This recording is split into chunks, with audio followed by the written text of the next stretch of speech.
you for being the first. Yeah, thanks for having me. Yeah, we appreciate you so much. Yes. And we're super excited to get to know all about you. And I guess the very first question is, I would love to know how Bad Bunny came to be. Oh boy. Okay, so the person I was with last, my ex Dom, was pretty insistent that I start an OnlyFans page. And I really didn't think much of it. Just that side of me was usually just with him. But he said, I don't think you understand. And then he helped me bring out more like the exhibition part. Just he's like, you don't understand. It's like a switch. I'm like, yes, it's like I have a freaky switch, we call it, when I'm being watched. And he's like, that's what you need to do. So I did. And it's something that's not really explored on. I think that you are set apart from some of the other people that you see online, as we kind of like discussed the other day when we were creating like what we were going to talk about. There's plenty of vaginas to see on OnlyFans. And I feel like one of the things that you're doing is unique in the fact that you're creating content that you're still alluring and you're driving people's attention, but you're doing it in a way that's unique. And classy. Thank you. That's one of my biggest things, having classy content, not mass content. And I use the one phrase, I'm a real girl. Yes, Pinocchio reference. I like to converse with the people that follow me. I will have conversations. I won't have certain conversations outside of my OF, though. I just don't do it because then it makes me feel like I'm betraying my fans people, and I will not do that no matter what. If someone wants pictures of me, I'll send them anything that I have on social media, but not my OF, because I have to wake up every morning and look at myself in the mirror and know that I'm being loyal to those people. Right. And they're paying for content typically, right? So when you're on OnlyFans, a lot of times there's like the pay-per-view where they're paying for specific content in order to view certain material that is exclusive to them. So I like that you're loyal to that. And I mean, honestly, there's so many prohibitions anyways on like your platforms, except for I found Twitter. Oh yeah. My gosh. You can do anything. Oh yeah. Nobody's monitoring that. Yeah. But what I like is the fact that it's a little bit more out of the box. You're being creative with your ideas. And I mean, like I said, you can literally find tits and ass all over the internet in pretty much any forum. And it does take a little creativity to kind of streamline it. Yeah, to be noticed too. And when you're not 18 to 20 something. We were going to talk about that. Yeah, we were going to bring up some ageism we've noticed. Yeah. But before we get into that, I'm going to assume that you are submissive in your normal life. Or are you? I've been called an alpha submissive. Okay. Because once I get on this side of my threshold to my door, my bedroom, that's when things change. Or if I am out and about, not in the community, but somewhere like with a Dom, playmate, if I have any of this on or just a dress with absolutely nothing underneath because we plan on making content, it's different. But I'm in charge of every other thing, every aspect of my life aside from that. Okay. I got my shit together. I've got my shit together. That's really all there is to it. I like that. Yeah. So Miss Independent, but like, I think that's interesting that you say that because I always talk about how like with the mathematics thing, because we're talking about like an alter ego. I am in control in almost everything that I'm doing. And really that Dom side is because I have to be in my real life. But it's the submissive comes out with the right person. Yes. And it's like the person that I interact with in that way. Yeah. Right. I literally, it takes about an hour or so of our interaction for that in control person to let down the guard and be like the more sweet side of my personality. Is because you're so used to having to be guarded. So, I like that you can play on the submissive side a little bit more. It's hard for me to get into that headspace. It's different per individual. And I try to explain that to people. I have to try to explain that to a lot of people. They say, well, you don't act like this, or The one I loved the most was when someone said, "You seem like you're too much work." And I'm like, damn right I am. Right. Well, good. Well, you don't want somebody who sees you as like easy to obtain either. Exactly. Hell I think no. Bob Marley said it best when he said, you know, if she's good, then it's not gonna be easy. Yeah, I love that. So we do That's have right. some like questions lined up for you. Okay. And I would love to, you said that you kind of started the Bad Bunny because of, was it pandemic? No, my ex had suggested that I started the OnlyFans. That's how Bad Bunny got started. But the reason why it's Bad Bunny is because it is, as we had mentioned, the alter ego or other side of Bunny. A lot of people don't know, some do, now everyone will. I'm going to be 52 soon, and I have been nicknamed Bunny since I was 15 years old because You're the the tip of my, I am the original. Right. The tip of my nose moves when I talk. I love that. That's how I got my nickname to begin with when I was 15. So you have a little twitch to your nose. That's cute. Yes, I do. Awesome. So that's obviously one of our other topics was age is just a number. And I think that it's so funny how, in a lot of ways, like men, they get older and more by society, they become almost more attractive, and women, we are seen as like replaceable, essentially, like that. Degree. Right. So like that our sexual attractiveness goes down for some reason. And so it's interesting. Like, I love that even though you've posted quite a few things that talk about like ageism in a sense, that like you get attacked because you're supposedly like quote unquote old. I'm like, first of all, fucking hot lady over here. Right. Like who is deciding what's attractive and what's not? But there's somebody for everybody. And to someone, or not someone, many of us, right. I look at you and I'm like, she takes care of herself and she's beautiful and she's articulate. Like, what is unattractive about this? I also think that in today's society, there's so many stereotypes about the age. What happens when you're 40, what happens when you're 50, what happens when you're a grandmother, what happens when whatever.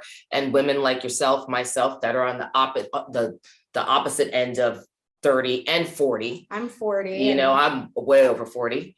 And so we have to break down those barriers, but it's not always fair. Yeah. I've seen that what have you had to deal with related to ageism? The biggest thing lately, and it's actually been more of a positive than a negative, is that some of the 20-something-year-old guys, we were talking about this, are coming my way. And I'm like, it's like a challenge.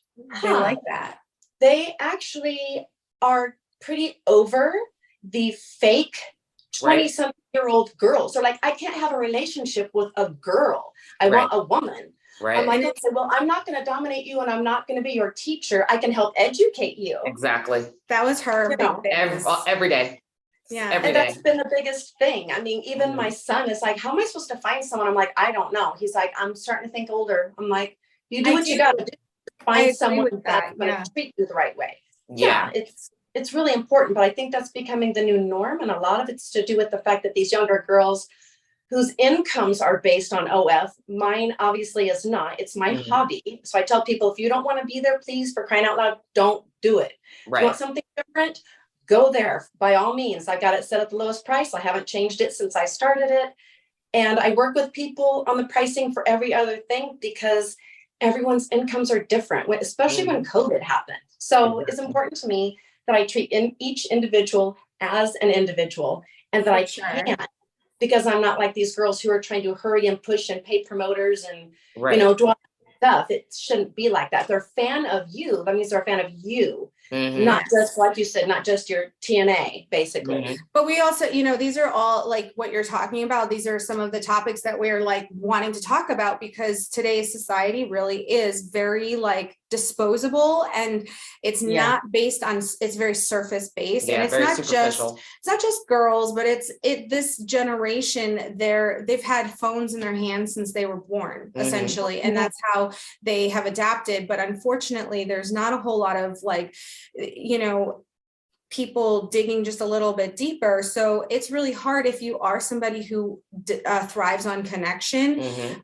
It's like, who can I trust, and how, you're looking for more of a less of a surface and more on a connection level. You're going to have to look for people that talk about those things, and you talk about that, I talk about that, she talks about that. It's very clear what our motives are when we're promoting ourselves, is like talking about something a little bit more meaningful and less superficial. Like, you could easily be somebody, and I'm not by any way putting anyone down who like exposes themselves freely, but it's very, there's no creativity in that, so it's easy.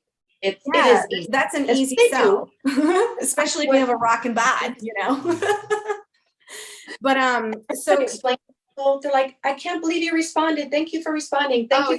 It's hard to keep up with, though, sometimes. Why would I not? No, I try my best, and I really, really do. But people are like, I can't believe you messaged back. I'm like, why wouldn't I? Well, because everyone's too busy. And I'm like, okay, here's the difference between me and probably 98% of the other people out here doing this stuff, is that I treat every person, whether it's an avatar, just whatever their profile is, there's a human being behind it most of the time. Yes, there's bots everywhere. I deal with them because I moderate a Reddit now, because the person who made it dropped it, couldn't handle the bots. But for the most part, people on here, and like the disposable comment that you had made. It's not supposed to be that easy. It's just not supposed to be that. It's like collaring someone. It's not supposed to be easy. You earn it.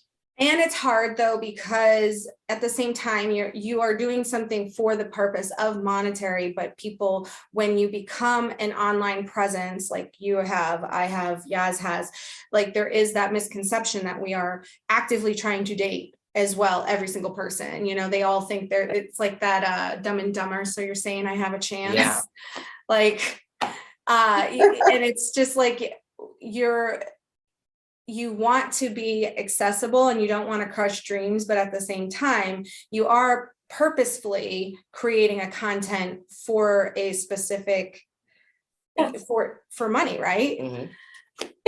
But mostly because I enjoy making it. I think I enjoy making it more than anything else. And I had a friend ask me yesterday, well, is that what pays your bills? I'm like, no, I own my house and stuff, and I own my cars. It's that's not the thing. Like, if I want a new outfit, or I want to do something for day before yesterday, I went and I got some stuff for St. Patty's Day.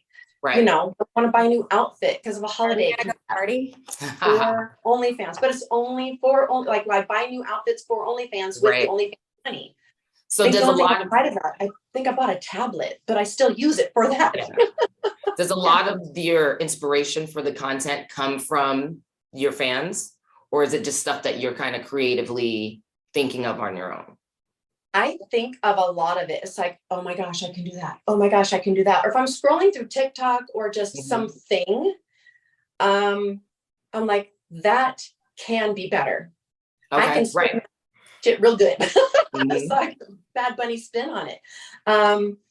I have only a couple times tried to copy one or more things, but I will tell that individual, hey, I literally could not stop replaying your video. I'm going to do something very similar because you're awesome. I love it. I had one person take something of mine. He did a screenshot. I was pissed. I made a video on it because it's just rude. Right. Like, really? And there are some people, like there's a particular person that I follow, and I think he's actually one of yours too, is the Daddy's Home Baby Girl. Okay. So I resonate with so much of the stuff he posts, and the only thing he ever asks is like, I'll be like stealing, and I'll say that to her too. I'm stealing this. And he just says, you take whatever you want, just at me. Right. Like give me some credit for it, because he's trying to expand. And that's what I'm always saying, like tag whoever, because what it does is it spreads that algorithm. Like you can drag these out of the scene. So you're not seeing, you're not seeing these people's names, but it's actively helping them because you're taking their content as well. And so every time you tag somebody, it helps spread their algorithm. And that was one of the reasons, like, I know I've been like pestering you for months, but it's because like for one, you are not here. We're in Florida and you're in like a mountainous area. I won't give your location, but it's like you're much further away, and we have very different fan bases, you know? And also the belief is like, she and I are very big on, you know, me helping you is not hurting me. Right. Vice versa. We're helping each other grow and get seen, because ultimately what you have to say is very important, and we are breaking barriers. The fact that you are 52 and proud of it, and you're breaking a stigma, and I love that. You know, we're breaking down these barriers, and also trying to promote sex positivity. Sex positivity, man. And the stigma. I love that word, because we should get to the questions, because I want to get to the BDSM stuff, because we're going to ask you. Yeah, we're going to start with some questions right now. Go ahead. So what do you think is like one of the biggest misperceptions regarding BDSM? The stigma with it, kind of like mental illness, which people just cannot seem to get past, right, is that they think it's more about abuse. Okay. Nothing's going to come out my mouth unless I have educated myself on it or researched it in depth. Right. So whether I've been in the lifestyle or in the community for 5 years, or the fact that I know people who've been in it for over 30, that I will talk to openly about just about anything. It's a big deal. And the one thing that I have mentioned to people who are either brand new, which is kind of scary, and the ones that have been in it for over 30 years. And if I've ever said the term, it's like, and everyone understands autism's spectrum. Right. Like, compare it to that. There's a spectrum, because I have one gal who's a real sweetheart. She's just pure, right? Married, sweet and pure. I'm like, do you like your man spanking your backside? And she's like, yeah. I'm like, okay, that's a kink. That, to me, is the mildest side of that. If you go all there's extremes. It's very extreme. So there's just this huge, difference from one to the other. And the other one would be 24/7 dungeon. Right. Again. Yes. And I also think sadism and masochism on the extreme, what people are most familiar with when it comes to BDSM is stuff that they've shown in porn, and they've shown in these movies where, it does kind of resemble abusive behavior. Right. Whereas I think that most people, like you and I, we're more on the middle to vanilla side of BDSM. And it's more about the sensual. And it's, for me, and I'm sure you too, is like it's the communication. Oh yeah. The reason I like BDSM is I've had relationships where a lot of abuse happened and none of it was consensual. Whereas everything that happens within the dynamic of a dom submissive relationship, or, there's plenty of language in between, is communication. You're talking about your wants and needs, and everybody's on board before they should be. And there's consent. There's consent. Yes, that's the biggest issue with some of the newer ones. People are getting collared within a week or two. But I just let them know, good luck with that. I'm not going to say you shouldn't, can't, or it's wrong, but old school never did it that way. There was so much more involved in that, because kind of like a marriage or anything else, a foundation needs to be laid of communication and trust. And if that's not there, like one of my videos, one of my biggest things was, if you're going to let someone do this to you, you need to be able to trust them. If you either tap or use your safe word, whatever it is, you need that. But not only that, because a lot of people don't think men have boundaries, which they do, limits, they do. Men and women. If a man or a dom is doing this to you, he needs to know that you're going to use your safe word, whether it's a red light, green light, safe word tapping. He needs to trust you to do that as well, so that you don't end up in a bad space. Because when it's all over, that's when you come down. That's when everything's supposed to be good. Right. And I think people aren't following that. And I think too, people think when you're in like BDSM relationships that like behind the scenes, that's all that's going on all the time. And it's, no. Yeah. I mean, there's a time and a place for everything. Exactly. And even still having to communicate, hey, I would really like to do a scene. Maybe you've had a stressed week or whatever, but sometimes the other person's doesn't want to either. And those are like this, it's very similar. That's what I like about those kind of relationships. Yes. There's communication on all ends, it's not just what's happening. It's like, I want this, maybe you don't. Right. So then, you have to find balance and respect each other's wants and needs in and And out of BDSM. Some are married, some are not. I have had more than one married woman tell me, I really want my husband to do this, but he'll only do that. And I really don't know what to do. What am I supposed to do? And I start off with, you have an amazing husband, because I have some wonderful news for you. Whether he does that or not means he absolutely loves you and cares for you and doesn't want to hurt you. But that's his boundary. That's his limit because of how he feels about you. So find something else you both love and go for that instead. And I love that you're doing that, because that, again, that's kind of like this is what we're trying to do, is educate people. And the thing is, it starts with, so if she's saying, I want my husband to do X, Y, Z, it's not that he'll never get there, but it's keeping that line of communication open. And sometimes, you know, respecting the boundary. Yeah, respect the boundary, but continue. If it's really something that you need or want, you can still find ways to, maybe they're just afraid that they're like, what is this really going to lead to, kind of thing. But it's like, you know, I always tell couples that it's, you can educate each other, you know, find a video that makes sense and show like the other sides to something, you know. But I do love that you also say, like, this is that person's boundary and this is their limitations. So you have to find a way to like respect that as well.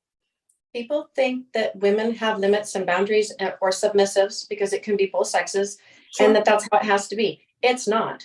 The man or the woman dominant will also have limits and boundaries.